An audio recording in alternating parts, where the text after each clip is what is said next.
ፈነልን ብንወስድ ሲዱን በምንወስድበት ጊዜ አፋችን ላይ ሆዳችን ላይ ጥሩ መጥፎ ጠረኖችን የማስወገድ ፍሬሽ ኤር ወይ ደግሞ አፋችን ላይ ያለው ጠረን ፍሬሽ እንዲሆን ያደርጋል። ይሄን እንግዲህ አንዳንድ ጊዜ ሮስት ያደርጉትና ወይ ደግሞ የተወሰነ ሮስት ይቆላና እንደ ቺው በማድረግ በማኘክ መጠቀም ይቻላል ማለት ነው። እንግዲህ ሶስት አይነት አጠቃቀም አለው ፈነል ሲድ። ከነዚህ አጠቃቀሞች ውስጥ አንደኛው ቅድም ያልኩት ሮስት ተደርጎ እንደ ቆሎ ማኘክ ይቻላል። ሁለተኛው አጠቃቀም እንደ ሻይ እየተፈላ مثلا በሁለት ብርጭቆ ውሃ አንድ የሻይ ማንኪያ ራሱ አፍልተን በ6 ሰዓት ውስጥ ያረፈን ብንጠጣው በጣም አጥጋቢ ውጤት ሊያመጣ ይችላል።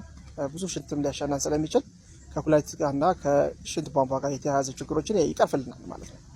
ሶስተኛው አጠቃቀም ሶክ ይደረጋል በውሃ ይዘፈዘፍና ቢያንስ ከ6 ሰዓት እስከ 12 ሰዓት ወይ ደግሞ ኦቨርናይት ሌሊት ሙሉ ተዘፍዝፎ ያድርና ጧት ያን ውሃ አጥልሎ ዝም ብሎ እንደ ጁስ እንደ ቢቨሬጅ እየጠጣን ብንጠቀም ብዙ ጥቅም ሊሰጠን ይችላልና እነዚህ ሶስቱ አይነት አጠቃቀሞችን በመጠቀም ሱብሃንአላህ የፌነል ፍሬን በቤታችን እንዳይጠፋ ለልጆችም ለራሳችንም ጤናችን ለመጠበቅ ስለሚጠቅመን ሁላችንም በቤታችን እናስቀምጠው ይገባል የሚል መልእክት በማስተላለፍ እዚህ ጋር ነገርን እቋጫለሁ። ሰላም አለይኩም ወራህመቱላህ።